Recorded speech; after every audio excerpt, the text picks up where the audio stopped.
नमस्कार, आप देख रहे हैं लोकल 7 न्यूज और मैं हूं आपके साथ मेघा। चलिए शुरुआत करते हैं आज की प्रमुख खबरों के साथ। आज की खबरों में हम लेकर आए हैं राजनीति की हलचल, खेल जगत की बड़ी अपडेट, स्वास्थ्य से जुड़ी अहम जानकारियां, मौसम का ताजा हाल और समाज से जुड़ी हर जरूरी खबर। देश दुनिया की हर बड़ी और भरोसेमंद जानकारी सबसे पहले और सबसे सटीक सिर्फ आपके लिए लोकल 7 न्यूज पर। चलिए रुक करते हैं अब खबरों की ओर।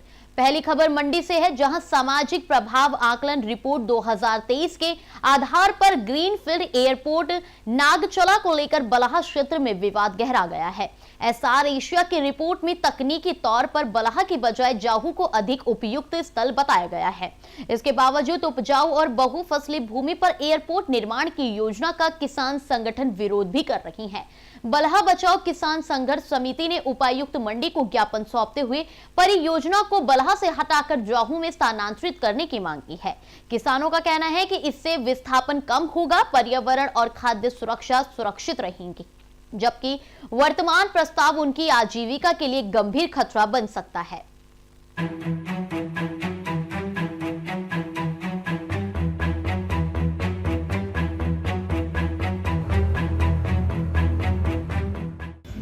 बल हवाई अड्डे के बारे में लोग यहाँ बल से उपायुक्त महोदय को मिलने आए थे और ये मिलकर आए हैं कि उन्होंने वहाँ पर रेजोल्यूशन भी दिया है।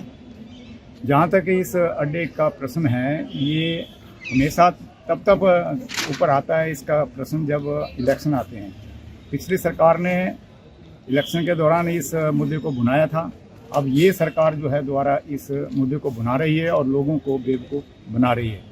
जहाँ तक इस हवाई अड्डे का प्रश्न है, ये हवाई अड्डा यहाँ बन नहीं सकता, क्योंकि जो सोशल इम्पैक्ट सर्वे की रिपोर्ट आई है उन्होंने इसमें क्लियर रिकमेंडेशन दी है कि ये मल्टी क्रॉप लैंड है, इरीगेटेड लैंड है और फ्लड जोन एरिया है और अल्टरनेटिव लैंड जाहू में अवेलेबल है। इस सूरत में जो हमारा भूमि अधिग्रहण एक्ट 2013 का है, उसकी जो सेक्शन 4 और 7 है, वो कहती है कि जब अल्टरनेटिव लैंड किसी जगह पर अवेलेबल है तो इस प्रकार की उपजाऊ भूमि नहीं अधिग्रहण की जा सकती है।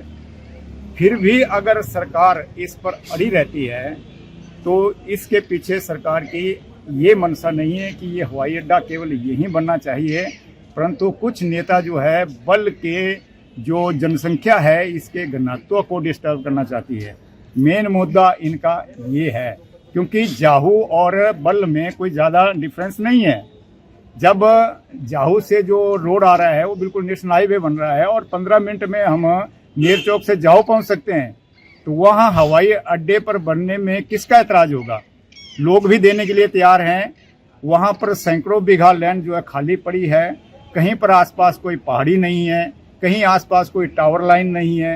टेक्निकली कोई भी वहाँ पर ऐसी दिक्कत नहीं है कि वहाँ पर हवाई अड्डा ना बन सके, लेकिन केवल बल के पीछे पड़े हैं। इसका मेन कारण यही है कि यहाँ की डेमोग्राफी को ये बदलना चाहते हैं।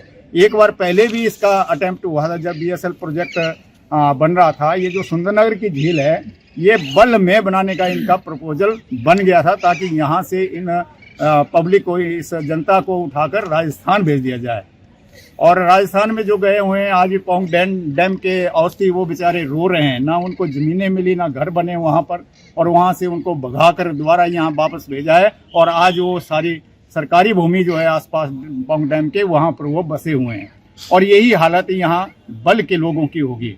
तो सरकार को इसके ऊपर सोचना चाहिए कि ये किस प्रकार का विकास है कि लोगों का इसमें विनाश हो रहा हो। ये जो हवाई अड्डा है, बोलते हैं कि सामरिक दृष्टि से बनाया जा रहा है। अगर सामरिक दृष्टि से बल में हवाई अड्डा बनाया जा रहा है तो जाहू में भी सामरिक दृष्टि से बन सकता है। किसी भी आप फौजी को पूछ लो जो इस से जुड़े हुए हैं, वो बताएंगे कि जाहू में और बल से अगर जब लड़ाकू जहाज उड़ेगा तो उसमें कितना फर्क पड़ेगा, सेकंड का फर्क भी नहीं पड़ता है। तो ये एक सिर्फ एक मुद्दा है और कोई बात नहीं है इसमें। आज हम डीसी साहब से मिले प्रस्तावित हवाई अड्डे के बारे में। मैं आपके माध्यम से सरकार को बताना चाहता हूं कि जिस जगह हवाई अड्डा बनाने की योजना सरकार बना रही है, वो पूरा का पूरा क्षेत्र बाढ़ग्रस्त एरिया है। और उस क्षेत्र में 1962 में, 2018 में, 2023 में, 2025 में बहुत भयंकर बाढ़ आई। 2018 में बाढ़ इतनी आई कि 80% उस क्षेत्र का जितना भी मकान थे, जगह जमीन थी, फसल थी, तबाह हो गई। और 2023 में भी उसी तरह का मंजर देखने को मिला और उसी तरह 2025 में भी। हवाई अड्डे के लिए 6 गांवों की भूमि का अधिग्रहण अगर करते हैं तो वहाँ 2000 मकान, गौशालाएं बर्बाद हो जाएगी। और ये जो एरिया, जो क्षेत्र है, इसमें 3500 बीघा सरकार अधिग्रहित करेगी, तो उसमें 3040 बीघा जमीन मलकियत और 460 बीघा सरकारी होगी।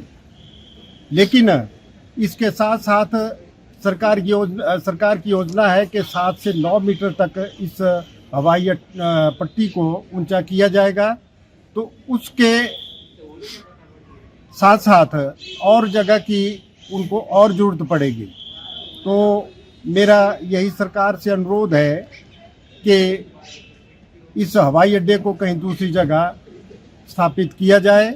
और मैं एक और बता दूं कि एक इसके साथ लगता हुआ एक डोएडा जंगल है और उस जंगल में विभिन्न प्रकार के पक्षी व वन्य जीव वहाँ रहते हैं, वो भी विलुप्त हो जाएंगे और पर्यावरण के लिए भी खतरा होगा। धन्यवाद।